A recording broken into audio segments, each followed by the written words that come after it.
I'm going to say something a little bit controversial. I had a couple of yoga instructors come to me for vocal lessons. Two different ones, didn't know each other, but both of them, when I describe breath support, the way I usually hear, and this is what makes it controversial, I usually hear coaches talk about breathe into the belly, push down and out when you want power. I was teaching it that way. And they're like, nope, not going to do that. Too much weight on the pelvic floor already, not going to do it. So I went searching. What other way could I teach this? Because obviously there's got to be another way. If they won't do that, and there is the possibility of that causing health issues, I don't want to teach it. So I found Michael Trimble, awesome teacher up in Seattle, really cool guy, teaches classical music. He learned from Pavarotti a totally different way of what appoggio, to lean in Italian, what they use to name breath support. Pavarotti talked about leaning through the diaphragm. And yes, you've heard of breathing through the diaphragm, but that's very different than breathing into the belly and then pushing down and out to support your voice. In fact, it's breathing down and behind you, leaning behind you.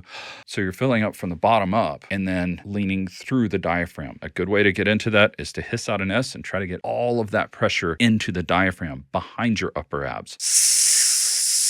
Not into your pelvis, not into your abs. They're not actually doing much for you. They're not breathing muscles. That's not what's going on there. Those are to stabilize your core. And yes, you will use them when you do certain things like distorting. You might have to brace your core. That's still not the same as pushing. And that's still not the same as putting a ton of tension into your abs. Put it into your diaphragm. Lean on the diaphragm. And how much weight you lean into the diaphragm determines how heavy that sigh is.